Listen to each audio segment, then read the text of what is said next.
নতুন দরজা খুলতে হয় নিজের হাতে।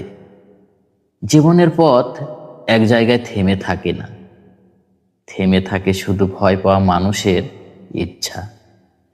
যে সাহস নিয়ে এগোয় না, সে কোনোদিন পরিচিত সীমা ছাড়িয়ে উঠতে পারে না।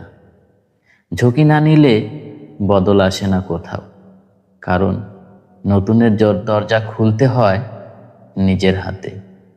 সামান্য সাহস অনেক সময় সমস্ত সীমানা ভাঙার শক্তি হয়ে দাঁড়ায়। মানুষের ভেতরে থাকে প্রবল সামর্থ্য, কিন্তু সেই সামর্থ্য জেগে ওঠে না যদি সহনশীলতা না থাকে পথ চলায়। ধৈর্যই শেখায় অপেক্ষার মূল্য, আর অপেক্ষা গড়ে দেয় সাফল্যের মঞ্চ। যে নিজেকে বদলাতে চায়, সেই মানুষ পারে পৃথিবীকে বদলে দিতে অবিচল থেকে।